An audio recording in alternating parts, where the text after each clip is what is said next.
One of the key stages of image processing is feature extraction. Feature extraction के लिए जब हम specific word use करते हैं उसे मॉर्फोलॉजिकल ऑपरेशंस कहा जाता है। मॉर्फोलॉजी से मुराद होता है शेप्स। शेप्स की मदद से हम डिफरेंट फीचर्स एक्सट्रैक्ट करते हैं जो हमें हेल्प करते हैं फॉर अंडरस्टैंडिंग द इमेजेस। अब वो फीचर्स क्या हैं? अगर हम इमेज को देखें तो उसके कॉमन फीचर्स हो सकते हैं colour, texture, its boundaries, corners, edges, convex hull and et cetera. अब ये कैसे करते हैं? इसके लिए हमें अगेन जो हेल्प मिलती है वो स्पेशल फिल्टर्स से मिलती है। ऑल्दो यहाँ पर जो टर्म यूज़ की जाती है उसे स्ट्रक्चरिंग एलिमेंट्स कहा जाता है एज़ कम्पेयर टू फिल्टर्स के।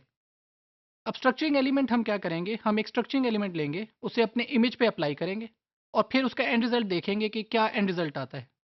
उस एंड रिज़ल्ट तक जाने के लिए हमें 2 ऑपरेशंस कर सकते हैं। उनमें नंबर 1 है फिट का। फिट का मतलब ये है कि जो हमारा स्ट्रक्चरिंग एलिमेंट है वो कंप्लीट जो है इमेज के अंदर मौजूद है। जैसे अगर स्ट्रक्चरिंग एलिमेंट की वैल्यूज़ हैं 1 1 एंड 1 3 वैल्यूज़ हैं, तो वो 1 1 1 वैल्यूज़ जो हैं वो इमेज के अंदर भी मौजूद हों, तो ये फिट होगी।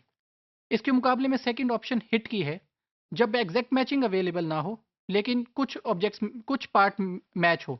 जैसे 1 1 1 है, तो सिर्फ first one is present in the image. Third one is miss. Miss में ये है कि जो स्ट्रक्चरिंग एलिमेंट है और हमारा इमेज है, उसमें कोई एलिमेंट मैच नहीं करता। इन 3 ऑपरेटर्स की मदद से हम डिफरेंट ऑपरेशंस बनाते हैं, जिनमें बेसिक 2 ऑपरेशंस हैं, एक एरोजन का है और एक डायलेशन का। एरोजन अब क्या चीज़ है? एरोजन से मुराद बेसिकली ये है कि एरोजन का जो हमारे पास फीचर है, वो 1 होगा जब हमारे पास स्ट्रक्चरिंग एलिमेंट फिट होता हो इनसाइड एन इमेज, और ये 0 कब होगा? जब स्ट्रक्चरिंग एलिमेंट फिट ना हो। इसका मतलब क्या हुआ? इसका मतलब ये है कि एरोजन की बेस पे हमारे गिवन इमेज में रिडक्शन आएगी, यानी कि उसमें रिड्यूस होगा कुछ। अब वो रिडक्शन क्या है? Number 1, it can split away joint parts. अगर हमारे पास ऐसे ऑब्जेक्ट्स हैं जो जॉइंट हैं, उनको ब्रेक कर देगा। It can strip away extrusions. Extrusions क्या हैं? अननीडेड इन्फॉर्मेशन जो हमें पता है कि वो बाउंड्रीज पे अवेलेबल हैं, लेकिन पार्ट ऑफ डिफरेंट ऑब्जेक्ट्स नहीं हैं। उनकी रिमूवल के लिए एरोजन हेल्प करेगा। और एरोजन श्रिंक्स ऑब्जेक्ट्स, यानी कि जो ऑब्जेक्ट्स अवेलेबल हैं उनके साइज को छोटा कर देगा। इसके मुकाबले में एक हमारे पास दूसरा फीचर है डायलेशन का। डायलेशन क्या है? जब स्ट्रक्चरिंग एलिमेंट हमारे इमेज में हिट होगा, तो फिर हम उसे ये कहेंगे कि वो 1 है, और जब वो हिट ना हो तो उसे 0 कहते हैं।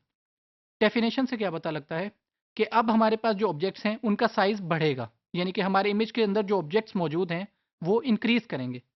For example, dilation can repair breaks, it can repair intrusions. Intrusions क्या हैं? जो हमारे इनर ऑब्जेक्ट्स में होल्स हैं, उन होल्स को कंप्लीट करेगा।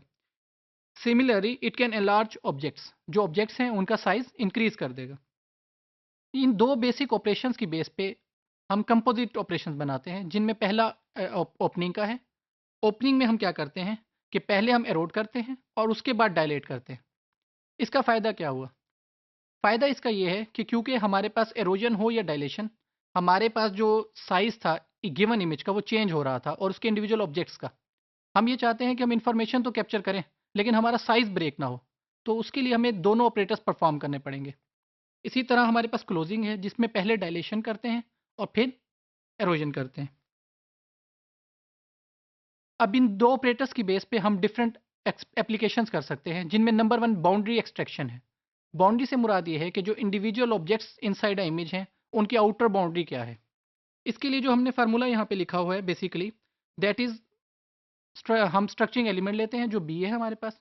हम पहले अपने इमेज से जो ए है, स्ट्रक्चरिंग एलिमेंट को एरोड करते हैं, वो ब्रेक होता है, स्मॉल साइज में कन्वर्ट होता है, और उसके बाद फिर ओरिजिनल इमेज से उसे माइनस कर देते हैं। तो हमारे पास एक आउटर बाउंड्री आ जाती है जो इंडिविजुअल ऑब्जेक्ट्स की आउटर बाउंड्री को प्रेजेंट कर रही होगी। इसी तरह इनकी डिफरेंट अदर एप्लीकेशन हैं, जैसे स्केलेटाइजेशन है। स्केलेटनाइजेशन का मतलब ये है कि इंडिविजुअल ऑब्जेक्ट्स के स्केलेटन को बनाना। इसी तरह जब हमारे पास आउटर बाउंड्री आ गई, स्केलेटन आ गया, तो नेक्स्ट स्टेप है रीजन फिलिंग का। रीजन फिलिंग से मुराद ये है कि जो हमारे पास आउटर बाउंड्री आई है, उसमें जो इंडिविजुअल जो इनर आइटम है, उनके को फिल किया जाए किसी कलर से या किसी और शेप से। उसके लिए हम again dilation with some structuring element apply करते हैं, और हमारे पास रीजन फिलिंग की तरफ मूवमेंट आती है।